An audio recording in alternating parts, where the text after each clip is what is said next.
Are you watching? Because something just sent shivers down the spines of Western leaders. With this one move, Putin could literally shift power overnight, and there are warning signs popping up all over that crap is about to hit the fan in a big way. Don't be distracted by Christmas. You need to be paying attention because, in fact, the World Economic Forum is now issuing a major warning for the United States. History is truly at a turning point. Yes, Klaus Schwab's WEF is warning the U.S. is in for a major recession. I've got a lot of important developments to get to and some stunning data to show you on this show. And much of it concerns you and your family, protecting yourselves against what's about to unfold.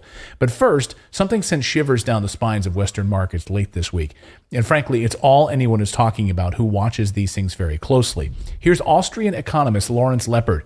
All of the pieces are in place, he says. The system is so close to blowing a gasket. When it does, the global print-a-thon is going to change the world as we know it. You will either be in a position or you won't. Grab a chair before the music stops. Ouch.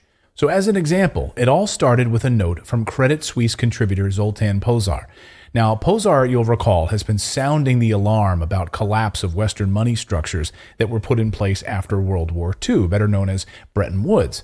Now, he says the countries that have gold, oil, and other commodities will lead the world going forward. And we've been sounding this alarm on this show for quite a while. But I'm not going to focus on that today because you're a smart audience, and we've been telling you this for months. If you're one of our 1.5 million subscribers on our channel, then you are already prepared for this. Instead, Pozsar late this week issued a stunning alert about Putin, and his message has now gone viral.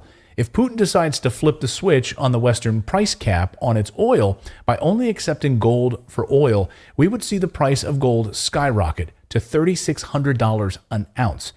Basically saying, fine, hey, you want to put a price cap on our oil at $60? Fine. We just won't use dollars anymore. We will use gold. Now, Pozsar says this is not improbable at all. And then gold to double to $3,600 an ounce because of Putin's price move. Here's a Twitter take from David Brady that nails it. Gold to soar, crush Western banks when Putin unveils petro-gold. Russia's decision to link gold to oil could bring gold back as a settlement medium and increase its intrinsic value sharply. Banks active in the paper gold market would face a liquidity shortfall. Basically, if you don't have gold, you're screwed. In other words, financial Armageddon. Their only solution is to print money they don't have, and this would mean collapse. Or as Clem Chambers put it, an almighty crash. Watch. I mean, nothing's going right. Even Warren Buffett's losing money. I mean, Warren Buffett is losing money. I mean, come on. And I think what we're in now is potentially an oncoming storm. There will be an almighty crash. So in this scenario, Russia's President Vladimir Putin responds to the recently introduced $60 a barrel of oil price cap by asking for a gram of gold for 2 barrels of crude oil. He writes that Russia won't produce more oil, but would ensure that there is enough demand that production doesn't get shut down. It would also ensure that more oil goes to Europe than to the United States through India. And most importantly, gold going from $1,800 to close to $3,600 would increase the value of Russia's gold reserves and its gold output at home and in a range of countries in Africa, Pozsar describes. So, at current market prices, the cap of $60 per barrel for Russian oil equals the price of a gram of gold. Now, Pozsar said what eventually happens here is the United States pegs Russian export at this price, and Russia, in return, pegs it at a gram of gold. And this would come at a time when the United States is working to refill its strategic reserves with cheap petroleum. See, what's important here is that the Biden administration has drained the strategic oil reserves in the United States. And the only way to get it back is by purchasing cheap Russian oil. And then Putin says, sorry, we're only accepting gold now. Boom.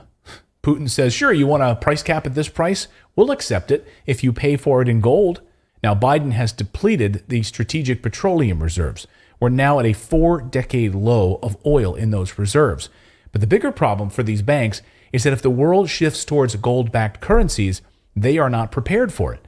The Western banks are living in a fantasy world right now of fake printed money as Russia, China, and India move towards a currency that is backed by gold. Now, a couple of other big news stories around this coming collapse that I want to draw your attention to. So we had news this weekend that they're coming for Putin's gold. If you needed any more evidence that the NATO war against Russia is nothing more than an economic war to protect a failing US dollar hegemony, look at this. NATO actively trying to steal Putin's gold because they know what's coming. CNN headline: in the new US defense bill is a provision takes aim at Russia's pot of gold. Now, the legislative text of the National Defense Authorization Bill for fiscal year 2023 includes language from a bipartisan bill introduced back in March that would make it harder for Russian President Putin to use gold to prop up the ruble. They say if passed, this defense bill would directly sanction any American entities that knowingly transact with or transport gold from Russia's central bank holdings. But what if Russia only accepts gold for oil? Then everything changes. Listen to Senator Angus King. He told CNN, quote, Russia's massive gold supply is one of the few remaining assets that Putin can tap to bankroll his country's violent, bloody expansionism. By sanctioning these reserves, we can further isolate Russia from the world's economy and increase the difficulty of Putin's increasingly costly military campaign. See, it's not about the military or the war. It's about the money. It always has been. Putin has gold built up to $127 billion of reserves. That's why the world central banks are suddenly buying up as much gold as they can. As former Fed Chair Alan Greenspan notes, fiat currency can't even touch gold. Watch. Gold is a currency. It is still, by all evidences, the premier currency where no fiat currency, including the dollar, can match it. So they tell us publicly that they don't want currencies backed by gold, but they are liars. As former Fed Chair Alan Greenspan points out, all of these central banks are buying up gold and they're sitting on it. Well, you know what's interesting is gold is still significant. I ask myself if it's a relic of a long history, why is there $1 trillion held in gold by the world's central banks, plus the IMF and all of the other financial institutions? If it's worthless and meaningless, why is everybody still holding it? He's right.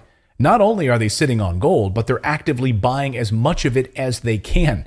Just look at the central banks around the world stockpiling gold. And gold producers are working overtime to bring as much of it as they can to market right now, if they can find it. Now, the central bankers are panicking, and Klaus Schwab's World Economic Forum just issued this alert. Yes, the WEF. Here's their headline: U.S. banks brace for a recession. Isn't it kind of ironic, actually?